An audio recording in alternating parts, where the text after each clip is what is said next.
Gratefulness کے حوالے سے سورہ ابراہیم ورس نمبر 7 اللہ تعالیٰ کہتے ہیں کہ اگر تم شکر گزاری کرو گے آئی ول انکریز یو لازیدنکم، تو میں مزید دوں گا تمہیں اگر تم شکر گزاری کرو گے. تو یہ بڑے زبردست اصول ہیں. شکر کیے جائیں، پازیٹیو الفاظ کہیں، الحمدللہ کہیں، محنت اپنی جاری رکھیں، لیکن یہ ساری چیزیں تو آپ دیکھنا کہ انشاءاللہ اللہ آپ کو کتنا دے گا. اور دینے سے صرف مراد پیسہ نہیں ہے، رزق میں بڑا کچھ آتا ہے، میں بار بار کہتا ہوں. تو اللہ بہت رزق دے گا انشاءاللہ، especially loyal people struggle with loyalty even after getting rich, but اللہ will give you loyal people. یا ایھا الذین آمنوا استعینوا بالصبر والصلاۃ ان اللہ مع الصابرین. دوسرا رول ہم نے یہ بتایا تھا کہ صبر اور نماز میں طاقت پکڑو، مدد پکڑو. اللہ تعالیٰ صبر والوں کا ساتھ دیتا ہے. اللہ کا وعدہ ہے میں صبر والوں کے ساتھ ہوں. اور نبی صلی اللہ علیہ وسلم کی سیرہ بھی یہی میسیج دیتی ہے کہ صبر شکر، صبر شکر، صبر شکر. میں تو کہتا ہوں اس کی تسبیح کیا کریں روزانہ. مطلب مذاق میں کہہ رہا ہوں کہ میننگ میرا یہ ہے کہ ہر وقت صبر اور شکر کو یاد رکھا کریں، اپنے برین کو میسیج دیا کریں صبر اور شکر کا. لیکن صبر سے یہ مراد نہیں ہے کہ سفر کریں. صبر میں، پیشنس میں اور سفرنگ میں فرق ہے. صبر is not the ability to wait, صبر is the ability to wait with a good attitude. صبر یہ ہوتا ہے کہ آپ ناشکری کے الفاظ نہ کہیں، آپ جو ہے قسمت کو نہ کوسنے لگ جائیں، اللہ کو نعوذ باللہ کچھ کوسنے نہ لگ جائیں. صبر سے مراد ہے کہ جو آپ کے پاس ہے، جو حالات چل رہے ہیں اس میں کمپوزڈ رہیں. غم آنا اوکے ہے، یہ صبر کا مطلب یہ نہیں ہے کہ غم زدہ ہی نہ ہو.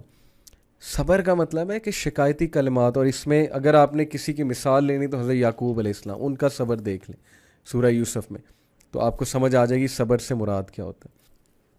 وَلَنَبْلُوَنَّكُمْ بِشَيْءٍ مِّنَ الْخَوْفِ وَالْجُوعِ وَنَقْصٍ مِّنَ الْأَمْوَالِ وَالْأَنفُسِ وَالثَّمَرَاتِ وَبَشِّرِ الصَّابِرِينَ. اور ہم کسی نہ کسی طرح تمہاری آزمائش ضرور کریں گے، دشمن کے ڈر سے، بھوک پیاس سے، مال و جان اور پھلوں کی کمی سے، اور ان صبر کرنے والوں کو خوشخبری دے دی. اگین صبر کا ذکر ہے، صابرین کا ذکر ہے. پہلے بھی وَاسْتَعِینُوا بِالصَّبْرِ وَالصَّلَاةِ إِنَّ اللَّهَ مَعَ الصَّابِرِينَ، پھر بیچ میں یہ آیا، اور پھر دوبارہ بیچ میں یہ کانسیپٹ سینڈوچڈ ہے کہ شہید کو مردہ نہ کہو، وہ زندہ ہے، اپنے رب کی طرف سے رزق پا رہے ہیں، لیکن تمہیں نہیں شعور، تم نہیں سمجھتے کیسے معاملہ سارا چل رہا ہے. اللہ تعالیٰ چلا رہا ہے. اللہ تعالیٰ کو چیلنج نہ کرو. اور پھر یہی بات کہ صابرین، کیونکہ ظاہر ہے شہادت نوش کرنا یہ کوئی چھوٹی بات ہے، اس کے لیے آزمائشوں سے گزرنا پڑتا ہے. تو اللہ یہی بتا رہا ہے کہ انسانوں کو آزماتا ہے، اللہ اپنے پسندیدہ بندوں کو زیادہ آزماتا ہے.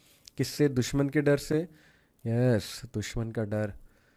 اور بہت سے دشمن ہوتے ہیں ہماری زندگیوں میں.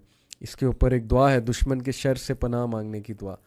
یہ آپ حصن المسلم میں جو ہے وہ اس دعا کو ڈھونڈیں. اس میں دشمن کے شر سے پناہ مانگی گئی، بھوک پیاس سے. یس، کئی فاقے کے دن آتے تھے صحابہ پہ، اللہ ٹرائڈ دیم. حضرت عائشہ رضی اللہ عنہا کہتی ہیں کبھی کبھی ہمارا ایک کھجور ہوتی تھی کھانے کے لیے، لیکن دیور گیورز. اگر کوئی آ جاتا تھا ڈور پہ، آدھی کھجور اسے دے دیتی تھی، آدھی گھر والوں کے لیے، اپنے گھر والوں کے لیے رکھتی تھی. دس از دی اسپرٹ آف گیونگ. لوگ سمجھتے ہیں گیونگ تب کرنی چاہیے جب بہت زیادہ ہے، یہ بات بھی غلط ہے. مال و جان سے اور پھلوں کی کمی سے، فروٹ سے، اور یعنی رزق سے اور مال و جان سے. ڈیفینیٹلی یہ سارے کے سارے ٹرائلز انسانوں پہ آتے ہیں، لیکن صبر والوں کو خوشخبری دے دو. یہ صبر والے کون ہیں؟ الذین اذا اصابتہم مصیبہ قالوا انا للہ و انا الیہ راجعون. Beautiful words, excellent skill. And one of the, جیسے میں نے 2 رولز بتائے نا، one of the rules to be successful in life, جنہیں کبھی کوئی مصیبت آتی ہے تو کہہ دیا کرتے ہیں کہ ہم تو خود اللہ تعالیٰ کی ملکیت اور ہم اسی کی طرف لوٹنے والے. انا للہ و انا الیہ راجعون. ہمارے ہاں سمجھاتا ہے کہ انا للہ و انا الیہ راجعون صرف تب کہنا ہے جب کوئی مر جاتا ہے. انا للہ و انا الیہ راجعون ہر حادثے پہ کہا جاتا ہے. تو انا للہ و انا الیہ راجعون it's a beautiful sentence. It means کہ ہم اللہ آپ کی طرف سے آئے اور ہم نے آپ ہی کی طرف لوٹ کر آنا.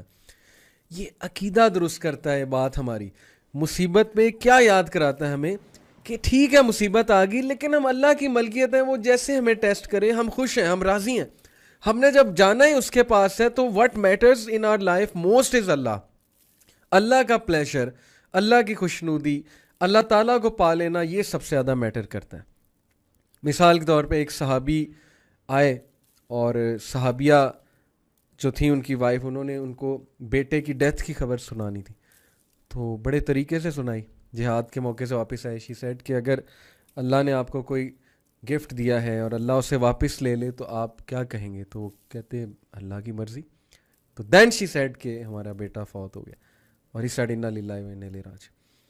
تو یہ کتنا زبردست فلسفہ ہے, یہ کیا سوچ پیدا کر رہا ہے, اتنا خوبصورت دین ہے کہ یہ ہمیں زندگی میں مشکلات سے مقابلہ کرنا سکھاتا ہے, ہمیں strong personality.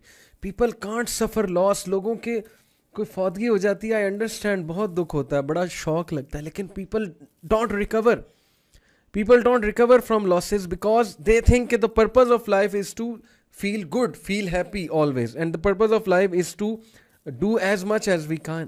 No, this is not the purpose of life. The purpose of life is to return to Allah by performing good in this world. That's the purpose of life. تو انا للہ و انا الیہ راجعون, ہم جائیں گے وہاں پر اللہ, لیکن ٹرائی کہ جب میں اللہ کو فیس کروں تو I face with a very humble and very good, in a very good way انشاءاللہ تعالیٰ. یہ پرپز آف لائف ہے. تو امیجن اسلام ہماری کیا تربیت کر رہا ہے کہ جب ان پہ مصیبت آتی ہے تو مصیبت سے ٹھیک ہے تھوڑا ہٹ ہوتے ہوں گے, گھبراتے ہوں گے, نیچرل ہے, دکھ میں آ جاتے ہوں گے, غم میں آ جاتے ہوں گے, لیکن فوراً کہتے ہیں انا للہ و انا الیہ راجعون کہ بھائی مصیبت ایک جگہ, لیکن جانا ہم نے اللہ کے پاس ہے. ہمارے لیے میٹر اللہ کی خوشنودی کرتی ہے, اللہ کا پلیجر ہمارے لیے میٹر. دے تو بھی اللہ بادشاہ ہے, نہ دے تو بھی اللہ بادشاہ ہے, دے تو بھی میرے لیے بہتر ہے, نہ دے تو بھی بہتر ہے, کیونکہ میرا ٹارگٹ اللہ ہے. This is the philosophy in this verse. Check out سورہ البقرہ. میں نے آپ کہا تھا it will set you free. جو اصول یہ بیان ہو رہے ہیں, it will set you free.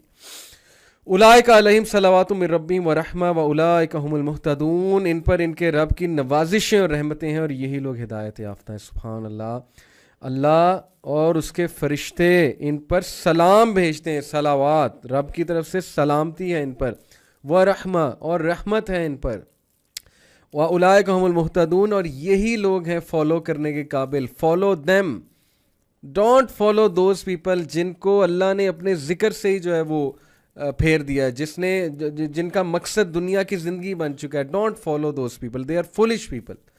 وہ خود بھی مریں گے, آپ کو بھی مروائیں گے, سیدھی سی بات ہے. بلکہ ہدایت کی دعا کریں ان کے لیے. تو اس لیے اولئک هم المہتدون, یہی لوگ ہدایت یافتہ ہیں. کیوں؟ کیونکہ صبر کرتے ہیں, کیونکہ یہ لاس جب آتا ہے اس پہ انا للہ و انا الیہ راجعون کہتے ہیں. ان کا عقیدہ ٹھیک ہے, ان کا مقصد اللہ کو پانا ہے, ان کی کی ساری نظر آخرت پہ ہے. دنیا بھی ان کی اچھی ہوگی انشاءاللہ, اور آخرت میں اللہ ان کو بہت دے گا.